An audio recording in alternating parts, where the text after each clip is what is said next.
Main पोइन्टमा गएर मैले भन्नुपर्दा चाहिँ हैन, मेन मैले भन्ने भने चाहिँ से नो टु डेनमार्क भन्ने अवस्था आइसकेको हो। सिङ्गलको लागि तपाईँ डिपेन्डेन्ट पब्लिकमा आउँदै हुनुहुन्छ भने से नो टु डेनमार्क भन्ने बेला भएको छ। डेनमार्क किनकि छैन, फ्युचर छैन, 3 वर्षपछि नेपाल फर्किनु पऱ्यो, 3 वर्षसम्म तपाईँले आएको ऋण पनि तिर्नुहुन्न।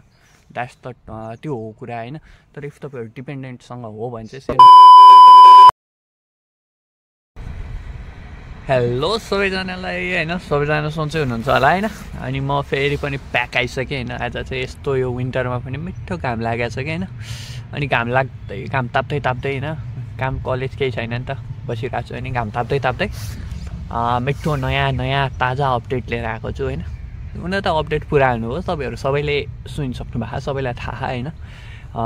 तर पनि मेरो पक्षबाट मेरो धारणा होइन, म चाहिँ के सजेस्ट गर्छु दाइ, तपाईँको सजेसन चाहिँ के छ भन्नेहरूको लागि चाहिँ होइन, मैले मेरो के भन्छ मेरो धारणा, मेरो नलेज होइन, के भन्छ मेरो विचार होइन, मेरो विचार लिएर आएको छु होइन। तपाईँहरू मेरो विचार सुनिदिनु होला, मेरो विचार कस्तो लाग्छ त्यो तपाईँहरूलाई। मेरो विचारले केही आइडिया मिल्छ होइन, मैले भनेको केही शब्दहरूले तपाईँहरूलाई केही आइडिया मिल्छ भने त्यो मेरो लागि राम्रो कुरा हो। मैले पनि कसैलाई मोटिभेट गरेको छु भन्ने फिल हुन्छ नि त, द्याट्स वाइ होइन। अनि अब म तपाईँहरूलाई मेरो धारणा सुनाउँछु होइन। भन्नाले चाहिँ टपिक चाहिँ के हो भने, अहिले डेनमार्कमा नयाँ रुल्स आएको छ नि त होइन। मैले धेरै देखेँ टिकटकमा, फेसबुकमा, सबैतिर देखेँ say no to Denmark, say yes to Denmark. दुई पक्षमा डिभाइड भएको नि त, कोही भन्छन् से नो टु डेनमार्क, कोही भन्छन् से यस टु डेनमार्क होइन। म के भन्छु त, से यस टु डेनमार्क और say no to Denmark. Let's start.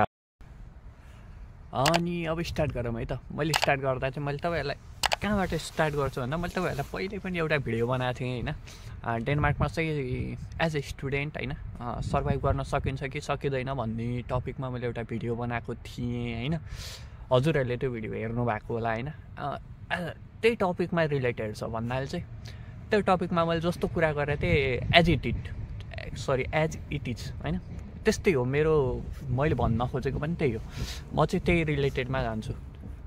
As a तपाईँ सिङ्गल स्टुडेन्ट आउँदै हुनुहुन्छ भने भनौँ न, तपाईँले 3 महिना 2 महिना 3 महिनाको तपाईँले प्याकअप बोकेर आउनुहुन्छ, नेपालमा ऋण लगाएर आउनुहुन्छ। अनि तपाईँले नेपालको ऋण पनि तिर्नु पऱ्यो। यहाँ 2-3 महिना त्यसै पाइन्छ, काम पाइन्छ, नपाइने होइन, पाइन्छ, पाइँदै नपाइने होइन, पाइन्छ तर भन्नासाथ पाइँदैन नि त। तपाईँले कस्तो के भन्छ स्ट्रगल गर्नुपर्छ होइन। तपाईँहरू 1-1.5 महिना 2 महिना बिना जब पनि बस्न सक्नुपर्छ होइन। अनि त्यो इफ तपाईँहरू बस्नु पऱ्यो, भगवान्ले नबस्नु पर्ला होइन, तपाईँहरू लक्की हुनु होला होइन, नबस्नु पर्ला सबैजना होइन। इफ तपाईँहरू बस्नु परिहाल्यो भने चाहिँ तपाईँहरूलाई त 2-3 महिनामा त नेपाली 5-6 लाख त फेरि खर्च हुन्छ, फेरि 5-6 लाख ऋणमाथि ऋण थपिन्छ। अनि त्यस्तो हुँदा सर्भाइभ गर्न हुन्छ त। अनि तपाईँहरू 2-3 महिनाको त्यो ब्याकअप 5-6 लाख तपाईँहरूको ऋण एडिसनल भयो होइन।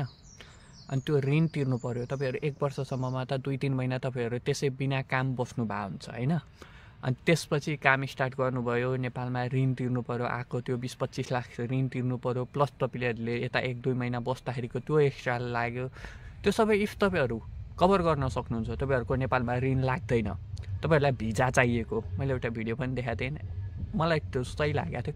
तपाईँहरू नेपाल बस्नै चाहनुहुन्न, विदेश आउन चाहनुहुन्छ, तपाईँहरू नेपाल बस्नै चाहनुहुन्न, तपाईँहरूलाई भिजा चाहिएको, तपाईँहरू विदेश आउन चाहनुहुन्छ, जसरी हुन्छ भन्नुहुन्छ भने वेलकम टु डेनमार्क। किनकि यहाँ भिजा सजिलो छ। अनि तर त अब त भिजा पनि गाह्रो हो। आज मेन टपिक म कुरा गर्नको चाहिन्छ त्यो पनि आउँछु होइन, त्यो टपिकमा नि आउँछु होइन। तर say yes to Denmark say no to डेनमार्कमा चाहिँ मेरो विचार, मेरो चाहिँ के छ राय भन्ने कुरा मैले सेयर गरेको होइन, त्यही हो। तर इफ तपाईँहरू डिपेन्डेन्ट आउँदै हुनुहुन्छ भने चाहिँ म तपाईँहरूलाई से नो टु डेनमार्कमा कहिल्यै भन्दिनँ, वेलकम टु डेनमार्क। किनकि डिपेन्डेन्ट त्यहीमाथि पब्लिकमा आउँदै हुनुहुन्छ भने इट्स बेस्ट बुझ्नुभयो।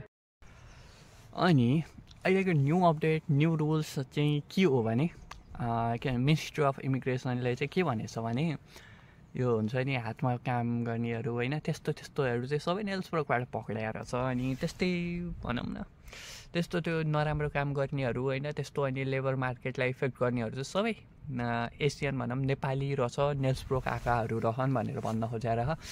अनि जुन कारण जसले चाहिँ डेनमार्कको लेबर मार्केटलाई इफेक्ट गर्यो अरे होइन, द्याट्स वाइ। अनि अब welcome to Denmark if you are dependent त भने होइन, तर न्यु रुल्सले चाहिँ के भन्छ त भन्दा डिपेन्डेन्टलाई आउन नदिने भन्छ। इफ डिपेन्डेन्टलाई न्यु रुल्स ल्याउन दिएन, न्यु रुल्स लागु भयो। न्यु रुल्स त प्रस्ताव मात्र आएको हो नि त, पारित हुनु पऱ्यो नि त संसदमा गएर। इफ संसदमा गएर न्यु रुल्स पारित भएछ भने then it will effect dependent. त्यो पारित भयो भने त त्यो रुल्स चाहिँ छ डिपेन्डेन्ट ल्याउन नपाइने होइन, स्टुडेन्टहरूलाई कडाइ गर्ने, भिजा अलिक कम दिने हो, द्याट्स त्यो सबै लाग्यो भने त द्याट्स सक्यो। त्यसो भए त डेनमार्क आउने बाटै छैन। से नो टु डेनमार्क, सक्यो। डेनमार्कको तपाईँहरूको डेनमार्क आउने जर्नी क्लियरली नआउनु, सक्यो कि डेनमार्क आउने बाटो सब क्लोज। त्यसपछि सक्यो, आउने नै होइन। नेल्स प्रोक पब्लिक जहाँसुकै होस् आउने होइन, सक्यो होइन। अनि त्यही हो त्यो कुरा। अनि न्यु रुल्स नलागुन्जेलसम्म चाहिँ लागेन भने, पारित भएन भने चाहिँ if you are dependent welcome to Denmark, if you are single say no to Denmark. यही हो मेरो राय, मैले भन्ने विचार मेरो चाहिँ होइन, यही हो मेरो थट। मैले भन्ने तपाईँहरूलाई मैले सजेस्ट गर्ने कुरा चाहिँ यही हो होइन। अनि त्यही हो। अब तपाईँहरूलाई अरू केही छ त्यस्तो केही योभन्दा स्पेसली भन्दा मैले यो कुराहरूमा नि केही छुटाएको छु होला यी टपिकहरूमा नि, त्यही पनि तपाईँहरूले सोध्नु, कमेन्ट गर्नु होइन, मेसेज गर्नु, I will obviously reply you होइन। ठिकै छ, त्यही हो कुराहरू होइन। अनि सब्सक्राइब गर्नु त भए छैन जस्तो लागिरहेको, सब्सक्राइब गर्नु है। अनि ठिकै छ, सब्सक्राइब गर्नु होला, लाइक गर्नु होला, कमेन्ट गर्नु होला, नबिर्सिनु होला। That's all. अपडेट दिइरहन्छु, म यहीँ छु, म हराएको छैन।